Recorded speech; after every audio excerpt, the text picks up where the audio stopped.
Hi guys, I'm Ben from Adaptalux, and today I'm bringing you another macro photography tutorial. Today we're going to be shooting pine cones. We're going to do these with some really interesting and cool effects, so let's get started.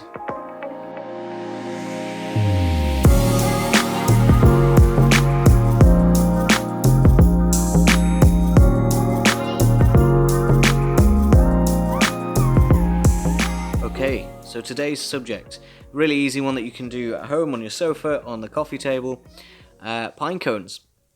So I've got a couple here to try. I've got a nice long one there, which will be really interesting, and a smaller one as well.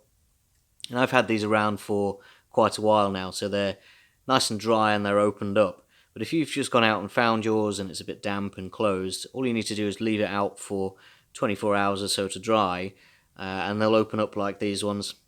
If you're the other way around and yours are dry and you wanted to experiment with them being closed, pop them in a glass of water or a bowl of water for a couple of hours and they'll all close up again, which is really, really interesting. So let's have a look at the equipment that we're going to be using today.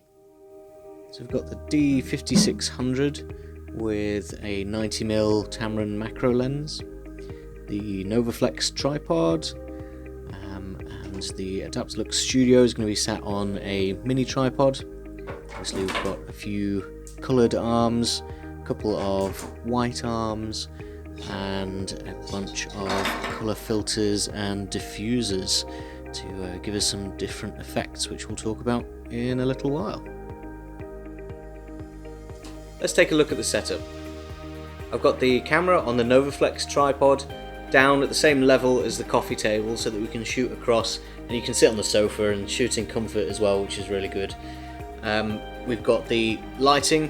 The Adaptalux Studio is sat on the miniature tripod so that you can move it around, change how the light is falling on the subject, and it also means that you can get those lighting arms up and over the top, around, and gives you a lot of flexibility about how your lighting is going to be affecting the subject.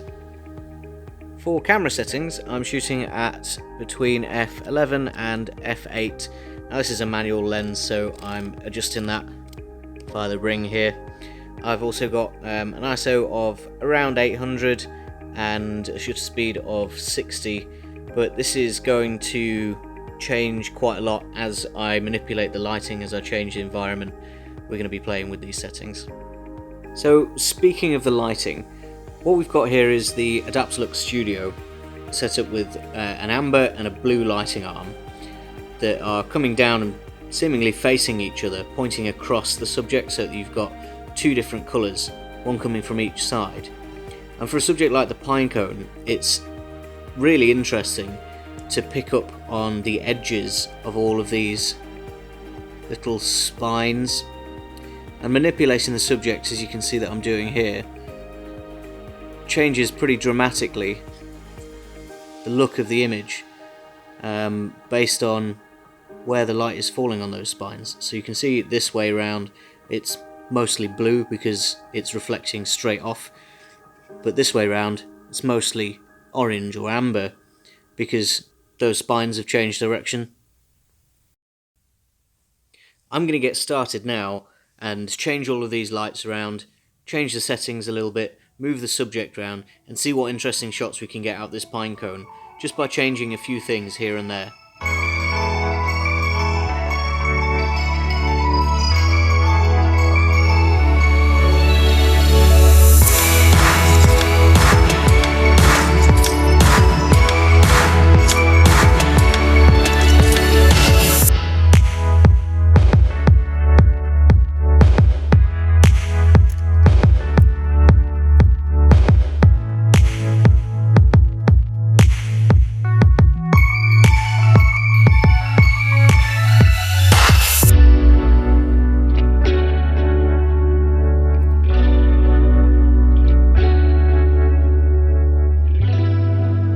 So I'm getting some really good shots here that I'm happy with, but I just wanted to pause and show you something that might not be obvious from the sped up footage.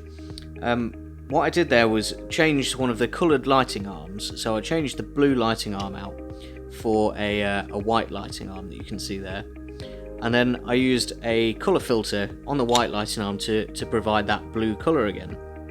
And what that does is it means that the colour intensity is quite a lot softer. It's not that harsh, deep blue colour. It's a more diffused colour. And you can do this in two ways with the Adaptalux Studio. So you can grab the blue arm and pop a white diffuser on there, or the white arm with the blue colour filter.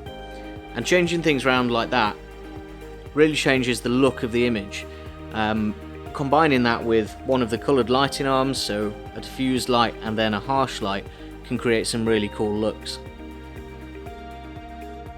So I've got some shots that I'm pretty happy with using this longer pine cone. I'm sorry, I don't know the different names of the pine cones. If you do, just let me know. I'm going to call this one the long one, and this one the small one. I suppose it's the more conventional one. When I think of a pine cone, I think of these small ones.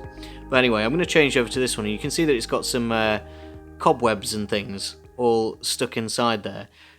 This one, I gave it a little bit of a clean before we started shooting, but I've left this one the way it is because I think those spider webs are going to create some really interesting highlights when we put the coloured light on there. So I'm going to find out.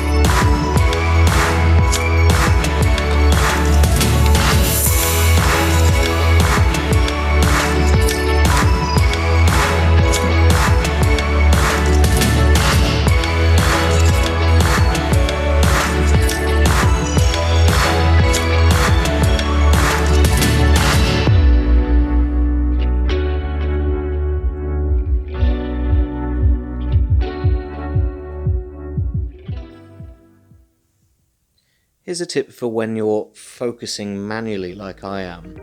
If you use the zoom function on your camera, you can move in and out of your image. So if we select where we'd like to be in focus, we can zoom in a little bit, adjust the focus, and we can move in even more to get it as precise as possible.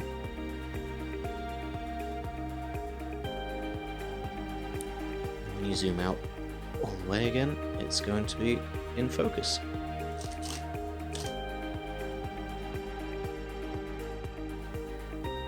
I'm pretty happy with some of the results that I've got from this shoot. The long pine cone in particular is really interesting when you shoot down the length of it.